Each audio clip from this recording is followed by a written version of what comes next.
নতুন Korea sports উদ্বোধন অনুষ্ঠান উপলক্ষে আয়োজিত এই সংবাদ সম্মেলনে উপস্থিত যুব ক্রীড়া মন্ত্রণালয়ের সচিব, মন্ত্রণালয়ের কর্মকর্তাবৃন্দ এবং আমার সুপ্রিয় সংবাদ মাধ্যমের প্রতিনিধিবৃন্দ, সবাইকে আসসালামু আলাইকুম।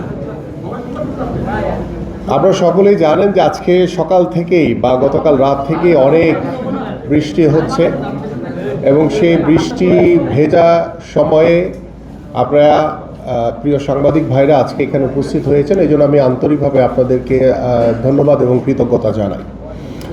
আপনারা জেনে আনন্দিত হবেন যে আগামী 2রা মে 2026 শনিবার সিলেট জেলা স্টেডিয়াম হতে দেশব্যাপী নতুন কোরিয়া স্পোর্টস এর শুভ উদ্বোধন করতে গণপ্রজাতন্ত্রী বাংলাদেশ সরকারের মাননীয় প্রধানমন্ত্রী জনাব তারেক রহমান এমপি সদয় সম্মতি জ্ঞাপন করেছেন। মাননীয় প্রধানমন্ত্রীর স্বপ্ন ও তার ঐকান্তিক অভিপ্রায় এবং আমাদের সকলের পরিশ্রমের ফলস্বরূপ আগামী 2রা মে 2026 শুরু হতে যাচ্ছে বাংলাদেশের আগামী অগ্রযাত্রার সহযাত্রী নতুনদের প্রাণের স্পন্দনে উজ্জীবিত নতুন কোরিয়া স্পোর্টস।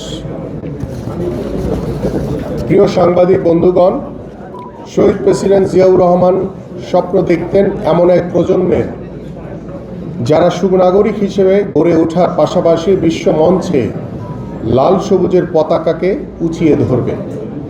তার হাতে গড়া এই যুব ক্রীড়া মন্ত্রণালয় এবং পরবর্তীতে সাবেক প্রধানমন্ত্রী বেগম খালেদা জিয়ার সহযোগিতায় এগিয়ে যাওয়া জাতীয় ক্রীড়া পরিষদের সেই গৌরবময় ঐতিহ্যকে ধারণ করেই আমরা সামনে এগিয়ে যাচ্ছি। সম্মানিত সাংবাদিক ভাইয়েরা এবং বোনেরা, আমাদের শিশু কিশোরদের মানসিক বিকাশ এবং সুস্থ জীবনধারার লক্ষ্য নিয়ে কাজ করছে নতুন কোরিয়া স্পোর্টস। আজকের দিনে ভার্চুয়াল জগতে নেশা তরুণ প্রজন্মকে তিলে তিলে গ্রাস করছে। এই আসক্তি থেকে তাদেরকে ফিরিয়ে আনতে এবং সব ধরনের অসামাজিক পথ থেকে দূরে রাখতে মাঠে খেলার কোনো বিকল্প নেই।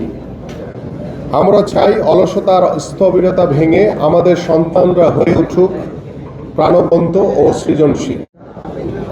খেলাধুলার মাধ্যমে তাদের শারীরিক ও মানসিক শক্তি বৃদ্ধি করাই আমাদের মূল লক্ষ্য।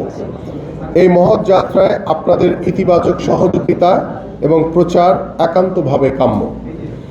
মূলত 12 থেকে 14 বছরের কিশোর কিশোরীদের ক্রীড়া প্রতিভা অন্বেষণ ও রাষ্ট্রীয়ভাবে মেধা বিকাশের লক্ষ্যই নতুন কোরিয়া স্পোর্টস কর্মসূচির আয়োজন। 8টি ইভেন্টে তথা ফুটবল, ক্রিকেট, কাবাডি, অ্যাথলেটিক্স, দাবা, ব্যাডমিন্টন, সাঁতার ও মার্শাল আর্ট প্রতিযোগিতার মাধ্যমে প্রতিভা বাছাইয়ের এই কার্যক্রম চলমান থাকবে এবং শুরু হবে ইনশাআল্লাহ।